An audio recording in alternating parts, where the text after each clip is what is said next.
merealisasi mutual interest, kepentingan bersama. Kepentingan bersama itu apa? Tegaknya hukum, law and order, kesejahteraan, kemudian proteksi national interest, kemudian keadilan. Ini yang diinginkan. Minimum ini diinginkan.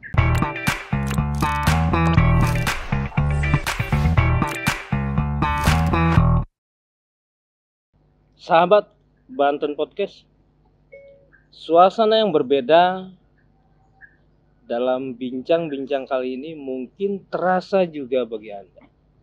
Sejuk, indah, dan damai.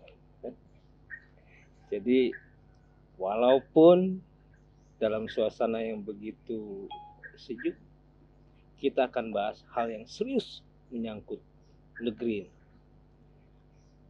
Dan saya sudah bersama Mas Moko. Apa kabar, Mas? Baik. Sehat selalu? Alhamdulillah. Saya mau curhat ini, Mas. Yes. Mencermati keterbelahan anak-anak bangsa saat ini, saya ingin Mas Moko menilai apa sesungguhnya yang terjadi. Apakah kepentingan para politisi, kepentingan kelompok begitu besar sehingga berbenturan dengan kepentingan bangsa, atau kepentingan bangsa sedang berjuang di atas kepentingan pribadi? Ini pertanyaan sulit. Jawabnya lebih sulit lagi nih. Pertama kali, keterbelahan ada atau tidak? Nah, keterbelahan itu sendiri kita lihat daripada perasaan yang ada di dalam diri masing-masing, melihat media-media yang ada. Tentunya ini hal baru di Indonesia dengan adanya medsos dan segala macam ini. Memang kalau kita lihat media mainstream seperti TV dan lain-lain, itu memang mereka ada batasan-batasan sehingga tidak ke arah memperburuk keterbelahan. Tetapi medsos yang ada ini memang mengembangkan itu luar biasa. Nah, sering sekali hal ini oleh orang yang mengisi medsos ini mengharapkan terjadinya suatu perubahan opini di masyarakat demi kepentingan yang bersangkutan. Itu sebabnya. Mas Moko melihat disintegrasi menjadi sebuah fakta atau potensi? Kalau fakta, belum sih. Saya tidak melihat disintegrasi itu. Kita masih percaya bahwa seluruh bangsa ini masih menginginkan menjadi satu. Tapi kalau potensi yang keterbelahan yang kita rasakan sekarang, mulai dari antar partai, antar etnis, antar agama, bahkan di dalam satu keluarga pun karena perbedaan yang dia support. Ada yang pro Jokowi, ada yang anti Jokowi, itu kadang-kadang satu keluarga itu jadi tegang. Ya. Jadi satu hal-hal seperti ini, hal baru yang saya tahu. Dulu nggak begitu. Oke. Yang Mas lihat sejak kapan fenomena ini? Sepakat saya tidak begitu mengamati secara persis sebat waktu, tapi belakangan ini terasa. Sejak pemilu terakhir? Ya. Yang saya baru saya menyadari bahwa hal itu ada. Dan kelihatan di dalam grup WA, di dalam perbincangan pertemanan, di dalam reuni, dalam segala macam itu terjadi keterbelahan yang sangat berat. Nah, susahnya keterbelahan itu sendiri tidak dalam konteks yang langsung saja. Misalnya saja, saya mempertanyakan tentang hal kesejahteraan rakyat, maka seakan-akan saya menyerang pihak lain. Saya bicara minyak, saya menyerang Jokowi. Kan cilaka ini. Padahal memang kita antri minyak. Nah, ini yang susah. Jadi setiap isu yang kira-kira merugikan A marah. Kalau isu yang diangkat kira-kira berpotensi ke arah B, yang A senang. Gitu. Jadi begitu terus. Ini celaka. Ini kalau diteruskan bisa terbelah. Iya. Padahal semua pihak harus melihat persoalan pada kepentingan bersama mesti. Itulah. Makanya apa artinya suatu bangsa? bangsa yang punya sejarah kebersamaan lama, kesalahan masa kini, dan ingin hidup bersama, membangun masa depan bersama. Jadi intinya mutual interest. Jadi negara itu adalah wadah untuk merealisasi mutual interest, kepentingan bersama. Kepentingan bersama itu apa? Tegaknya hukum, law and order, kesejahteraan, kemudian proteksi national interest, kemudian keadilan. Ini yang diinginkan. Minimum ini diinginkan. Semua pihak, apakah dia grup yang namanya apa tadi? Kecebong, apa bilang? Kampret, kecebong itu sama-sama menginginkan law and order. Sama-sama dirugikan kalau dia law and ordernya nggak jelas. Misalnya saja korupsi bebas, dua belah pihak susah. Narkoba dibebasin, dua belah pihak susah. Begitu juga kesejahteraan. Kalau stunting, apakah dia kecebong, apakah kampret, sama-sama susahnya gitu. Nah, national interest, perlindungan. Kalau misalnya tambangnya diambil sama negara lain, kedua belah pihak sama-sama susah. Kalau pekerjaan diambil oleh misalnya warga negara lain mengambil porsi pekerjaan ini, sama-sama susah. Begitu juga keadilan sosial. Apabila sebagian besar peluang ekonomi dikuasai oleh segelintir orang, seluruh pihak, apakah itu kecebong, apa kampret, sama-sama susah. Nah, ini yang harus dikerjakan bersama. Yang namanya mutual interest. Ya. Selain mutual interest, daya rekat apa yang Mas lihat dalam upaya menyambungkan semua kepentingan menjadi kepentingan bersama? Sebenarnya rada susah ya. Karena begini, yang namanya intelektual itu kan apabila dia tidak berpihak ke siapa-siapa. Jadi dia komitmennya pada kebenaran, keadilan, dan rasionalitas.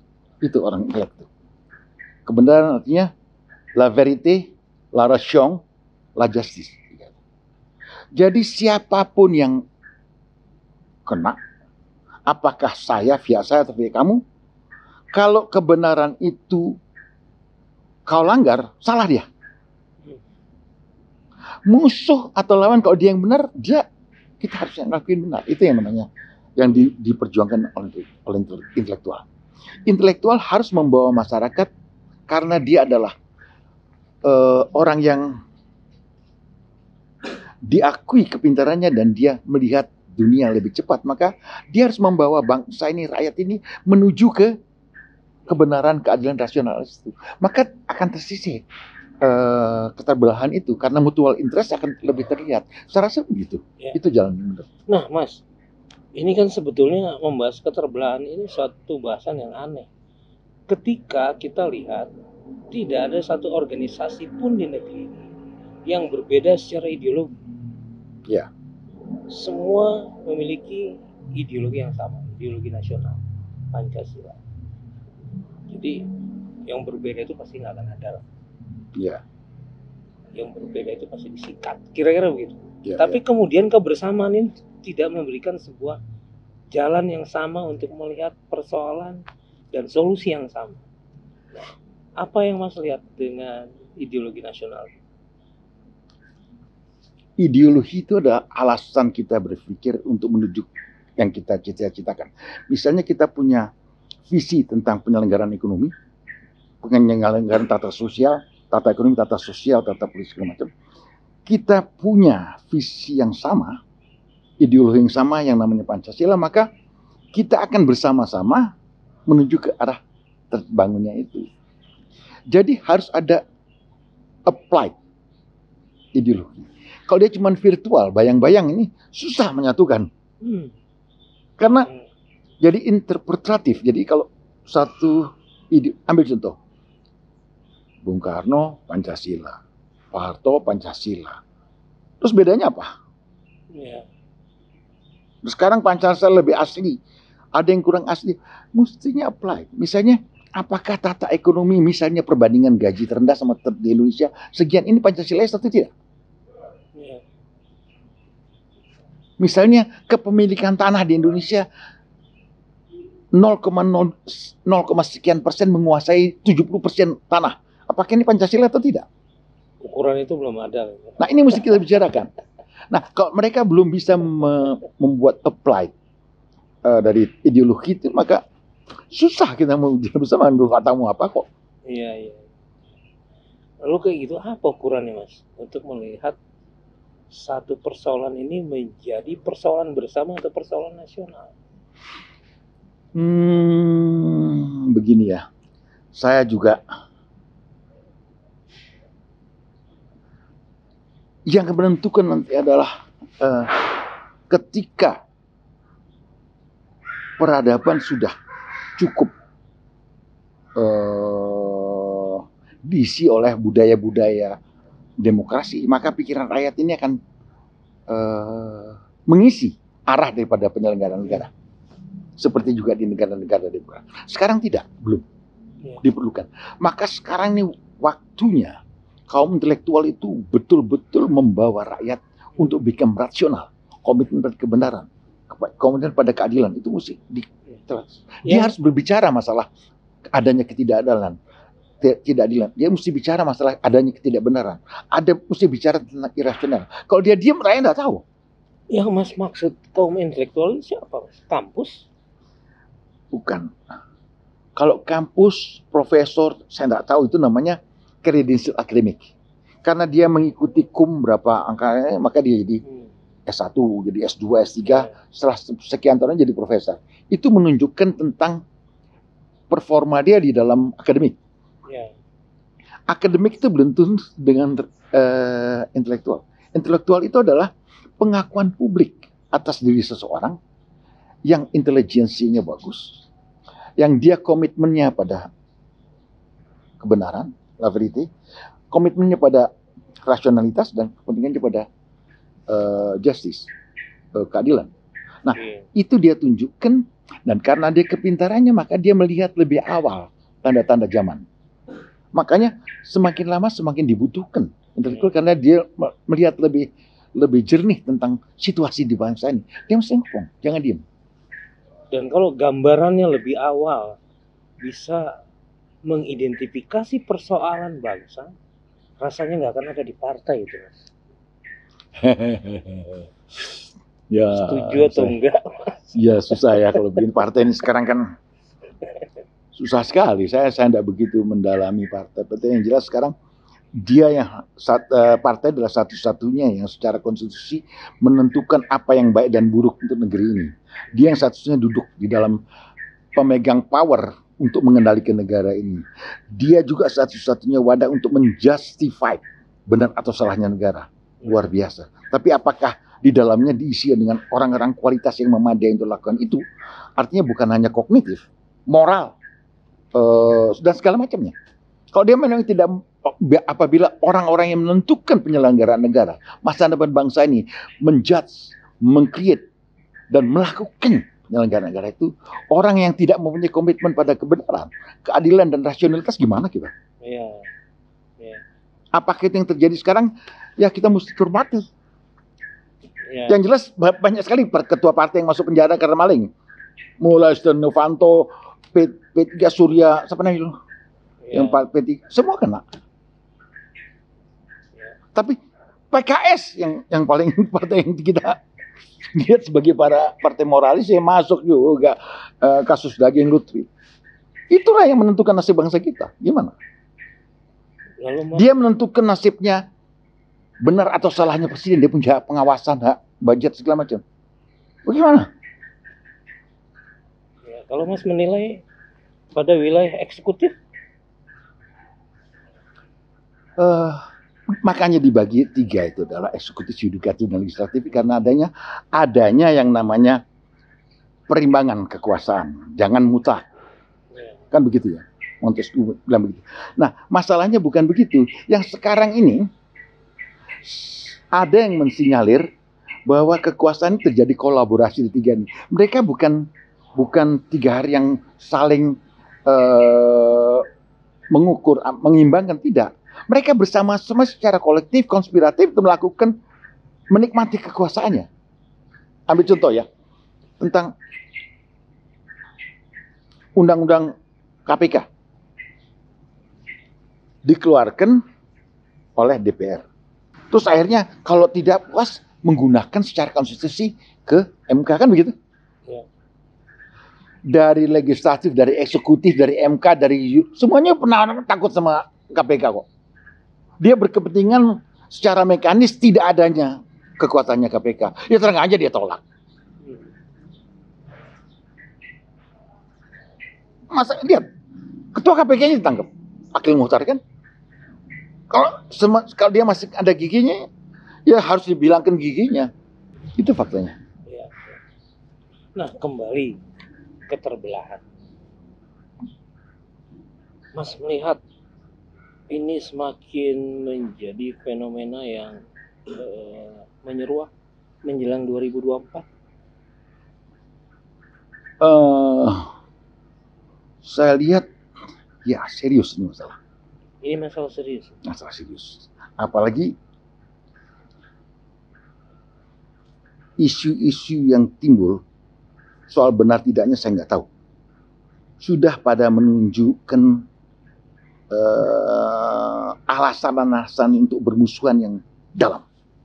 Misalnya khilafah, misalnya kadrun, misalnya. Itu sekarang mewarnai.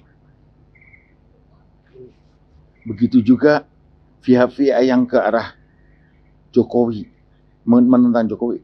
Timbul juga masalah hal-hal yang dia pertanyakan, misalnya KTP orang Cina yang ada di Indonesia, tenaga kerja yang di Cina yang ada di Indonesia, segala macam itu menimbulkan hal-hal yang semakin lama semakin tajam dan menakutkan. Lalu apa saran Mas buat masyarakat kita agar tidak menjadi pusaran konflik elit politik? Saya tidak punya saran, saya tidak in position buat memberikan saran who I am, siapa saya. Tetapi saya menyatakan bahwa kalau rasa kebangsaan itu ada, bahwa dari sejarah kita bersama sekarang dan sama-sama menuju ke tujuan bersama, maka kita bicara masalah mutual interest ini aja dulu. Hal-hal yang disintegratif singkirkan dulu lah. Soal agama, soal ini.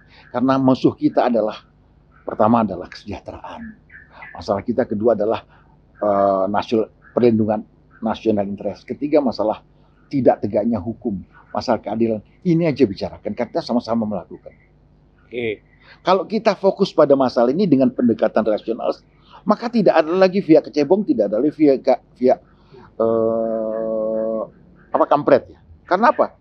Kalau kita misalnya terlibat dengan hutang yang banyak, anak cucunya kampret sama sama-sama nanggung itu. Kalau misal ambil contoh Pak Jokowi, kita banggakan karena dia berhasil merubah komposisi saham Freeport. Kedua, dia bisa berhasil melepaskan kita dari jeratan mafia minyak di Singapura. Ini menguntungkan anak cucu keturunan cebong maupun kampret sama-sama. Nah, masalah ini kita dukung Jokowi karena mereka memang menguntungkan. Tetapi yang lainnya juga, jangan itu saja. Nah, Mas, untuk menyingkirkan dulu persoalan-persoalan perbedaan, kemudian memajukan secara bersama, itu kira-kira sih persoalan kebersamaan kita. Mas melihat pendekatan seperti apa yang masih dilakukan oleh kekuasaan? Oleh kekuasaan, saya rasa yang pertama transparansi. Karena banyak sekali hal-hal yang menimbulkan pertanyaan, menimbulkan ketidakpercayaan, dan segala macam yang ini. Misalnya saja, tentang skala prioritas penggunaan uang. Itu merefleksikan skala prioritas negara ini untuk kepentingan siapa. Oke. Apakah misalnya begini, kalau Anda punya rumah ya, Pak Iksan ya. Kalau Anda punya uang gaji berapa, 3 juta, 4 juta. Pertama kali tentu kebutuhan primer kan. Ya. Kedua kemudian kebutuhan sekolah dan kesehatan. Kalau sisanya ada baru kita bicarakan yang lain. Ya. Nah, itu namanya prioritas. Negara juga mestinya begitu. Apakah di anggaran APBN atau investment atau segala macam alokasi dana itu digunakan untuk kepentingan siapa sih sebenarnya? Yang berapa yang meningkatkan kesejahteraan rakyat? Mana yang tidak? Kita fair aja. Kita bisa ukur. Dan semua berkepentingan yang sama. Apa dia kecebongan, kampret sama.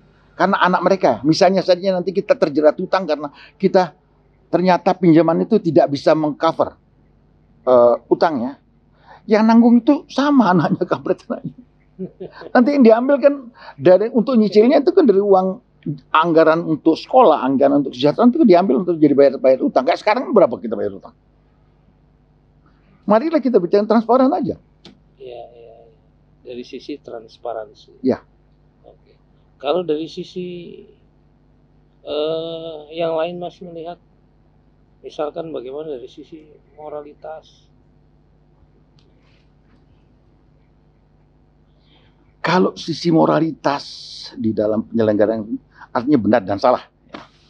Dalam penyelenggaraan negara itu kuncinya adalah penegakan hukum. Kalau itu tidak ada maka anomi. Tidak ada hukum lagi semuanya. Gimana sih? Hukum rimba. Dan susahnya yang terjadi itu bukan hukum rimba. Lebih dari hukum rimba. Begini, Anda kalau di rimba itu macan itu berhenti memakan mangsa yang lain kalau dia kenyang kan? Tapi kalau manusia enggak loh. Semiskin apapun rakyat dia tetap ngambil. Mungkin. Lahan apapun diambil. Lain sama macan. Jadi hukum rimba itu jauh lebih ringan daripada hukum rimba yang diisi oleh manusia, hukum manusia. Mas melihat perbaikan ini berkorelasi dengan sistem pemilu? Sistem pemilu kan hanya soal prosedural saja. Akan begini terus. Yang penting dia akan jadi baik atau tidak, kontennya itu memahami atau tidak. Jadi kalau orang yang memilih tidak rasionalitas dan mentalnya mental maling dan dia menerima dibayar uangnya, sama saja. Pertanyaannya makin membingungkan. Gambaran sosok intelektual yang Mas gambarkan itu sekarang ada di lembaga mana? Dilahirkan oleh lembaga yang mana kira-kira? Memang intelektual nggak pernah dilahirkan oleh siapa-siapa, dia datang sendiri. Kayak ambil contoh, yang kita akui, saya akui sebagai intelektual misalnya, Tan Malaka, Syahrir, Sujatmoko, itu secara akademis dia tidak lulus sarjana. Tapi pikirannya menyebabkan orang sadar akan haknya. Dia memobilisir rakyat untuk bergerak menuntut haknya untuk kemerdekaan. Dia menunjukkan kepada rakyat kesadarannya untuk berbicara, haknya dia untuk melawan penjajahan. Dia bukan sarjana. Tan Malaka itu IKIP, nggak selesai. Begitu juga Syahrir nggak selesai. Sujatmoko kedokteran, karena disuruh potong sama, kalau nggak salah ya, karena dia melawan Jepang dia dikeluarin. Nggak lulus dia. Tapi dia diakui sebagai intelektual dunia. Saya coba perdalam, Mas. Ya. Kondisi seperti apa dalam konteks saat ini yang bisa melahirkan orang-orang seperti itu? Di tengah formalitas dan proseduralitas yang begitu ketat. Sorry to say ya. Kalau kita bicara Sujatmoko, Syahrir dan Belanda, dan Syahrir, Sujatmoko dan Malaka, mereka itu produk Belanda. Oh. Soekarno produk Belanda. Nah ini kita jadi takut memikirkan, karena produk Belanda dari tahun 45. Tahun 45 itu politik etis itu kan baru dikeluarkan 1001, tahun 1901. Nah kemudian waktu merdeka itu bilangan berapa puluh sarjana. SMA bilangan beratan ratus. Maksudnya agak confused dan konyol pikiran saya, Mas. Terkaget-kaget saya mendengar Mas Moko bilang ini produk Belanda. Kita perlu dijajah lagi kayak Mas, agar dapat Ini masalah slave mentality ini. Ini yang kalau nggak salah, kan Max Gutenberg bilang, bacalah satu buku setiap minggu. Buku yang pertama dibaca dia adalah Mukadimah karangan Ibnu Khaldun. Nah, di buku Mukadimah dikatakan satu, rantai batin itu lebih berat daripada rantai fisik. Karena rantai fisik dilepas kita. Kalau rantai batin dia menetap di dirinya. Nah, kalau dia merasa bahwa dirinya slave, budak, susah kita. Jadi orang bangsa itu berkali-kali kalah perang, tapi tidak menyatakan bahwa bangsa itu akan punah. Tetapi kalau dia sudah kalah secara mental, dia akan punah itu bangsa. Nah, slave mentality ini kan Aristoteles bilang bahwa natural slave itu perbudakan baik bagi natural slave. Memang dasarnya budak. Karena dia tidak bisa mengurus dirinya. Dia menunggu masternya untuk mengurus dirinya. Apa yang baik dan buruk bagi dirinya adalah yang menentukan masternya. Itu Aristoteles bilang. Dalam konteks Indonesia kekinian, artinya apa, Mas? Saya tidak begitu bicara terlalu jauh, terlalu dalam. Begini deh. Bangsa kita pernah membuat kemajuan yang fenomenal. Yang menyebabkan bangsa ini mengagetkan dunia. Satu, ketika waktu tanam paksa. Dalam tempo singkat dari tahun 1830 sampai 1970. 1970 ya. Saya lupa itu. Itu Belanda yang tadinya dari 1830 sampai 1870. Dari tidak punya apa-apa dan miskin, dia menjadi luar biasa tingginya. Tahun awal 1900, akhir 80 itu, 65% tonnase kapal di dunia di Eropa itu miliknya Hindia Belanda. Karena apa? Karena produksi dari bangsa Indonesia yang digeber mobilisasi dengan tanah paksa. Jadi sebagai budak dia bisa berproduksi yang luar biasa. Nah, ini yang mesti kita perhatikan, kenapa kok kita sekarang tidak bisa. Nah, kalau ini diperlakukan sebagaimana seharusnya pemerintah, kalau misalnya uang itu masuknya ke negara, ke bangsa, kembali ke bangsa, wah luar biasa kayanya kita. Mungkin sekarang Vietnam sedang begitu. Iya, iya. Mengerikan sih gambaran ini. Jadi, itu yang saya tidak tahu persis begitu faktanya. Nah, Mas, bagaimana menilai sistem pendidikan dengan persoalan yang ditangkap? Maksudnya? Mas melihat juga ada persoalan dalam sistem pendidikan? Begini ya, pendidikan itu kan tidak bisa kita lihat ansih di dalam sekolah SD, SMP, SMA kita. Itu kan namanya formal. Kita melihat pendidikan itu ada juga namanya pendidikan osmosis. Kita lihat dari tata nilai di sekitarnya menyebutkan orang itu akan jadi seperti apa. Di beberapa negara di Eropa dan mungkin Australia, tujuan pendidikan di primary school itu adalah menjadikan dia sebagai warga negara yang baik. Jadi kebetulan anak saya juga sekolah di Australia sampai lulus SMA. Itu pelajarannya itu cuma 4-5. Olahraga, bahasa Inggris, matematik, dan pilih yang lain. Cuma 4. Nah, matematiknya bukan matematik yang susah kayak kita. Kali bagi tambah kurang cukup. Tetapi kalau dia minat dikasih advance matematik sampai akhirnya di SMA dia boleh sampai tingkat mahasiswa. Dia boleh pelajari. Tergantung maunya. Tapi dengan kali bagi tambah kurang cukup. Terus.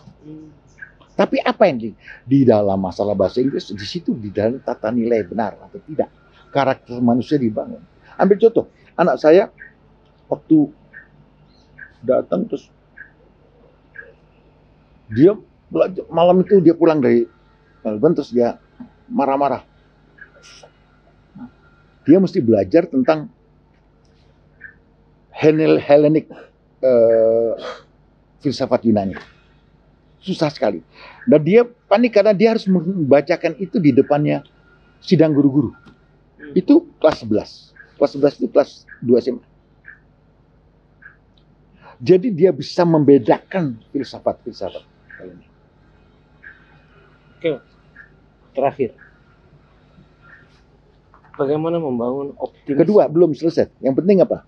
Pendidikan itu juga tidak bisa berdasarkan apa diajarin seperti tadi yang saya bilang, diajarin norma, diajarin filsafat kedalaman situ. Tetapi juga hal-hal di luar itu. Misalnya saja, kalau koruptor dihukum, maka orang tidak mau jadi koruptor. Tapi kalau koruptor dihormatin, dia semua pengen jadi koruptor. Ini yang terjadi di Indonesia. Jadi penegakan hukum itu adalah suatu hal yang mendidik. Makanya Ross Copeland bilang apa? Dekan Fakultas Hukum Harvard bilang apa? Law as a tool of social engineering. Jadi hukum adalah instrumen tool alat untuk merekayasa tata sosial.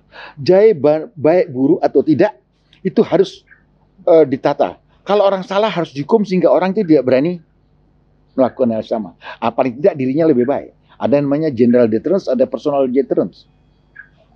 Nah, artinya dihukum supaya dirinya tidak lagi melakukan salah. Kedua, orang lain tidak melakukan hal seperti itu.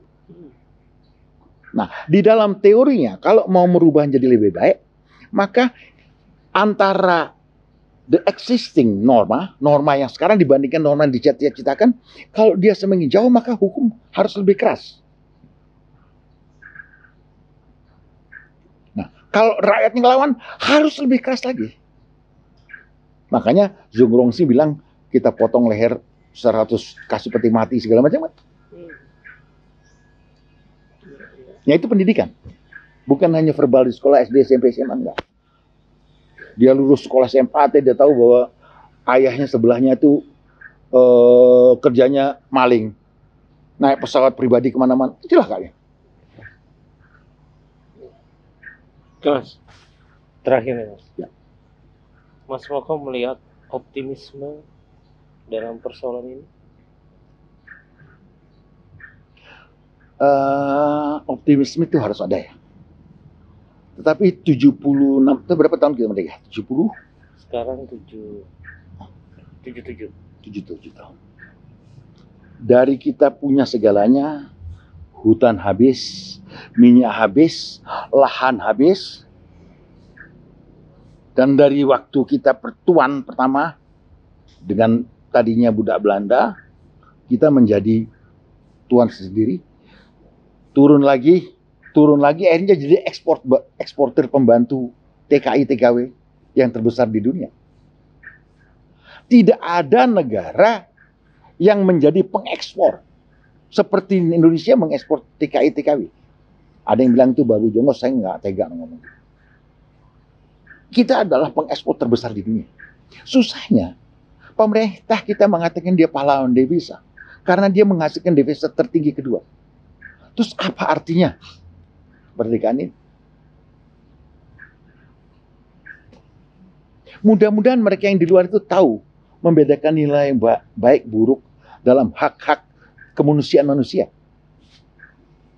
Kalau dia tahu, maka dia akan kembali akan memperbaiki, dia akan berjuang untuk itu. Mudah-mudahan. Ya. Baik Mas, sahabat, cermati dan tangkap dengan hati dan pikiran Anda, dan jadikan diri Anda bagian dari orang-orang yang mengusung kepentingan nasional, kepentingan bersama, kepentingan bangsa, bukan kepentingan pribadi dan kelompok. Terima kasih. Assalamualaikum warahmatullahi wabarakatuh. Terima kasih.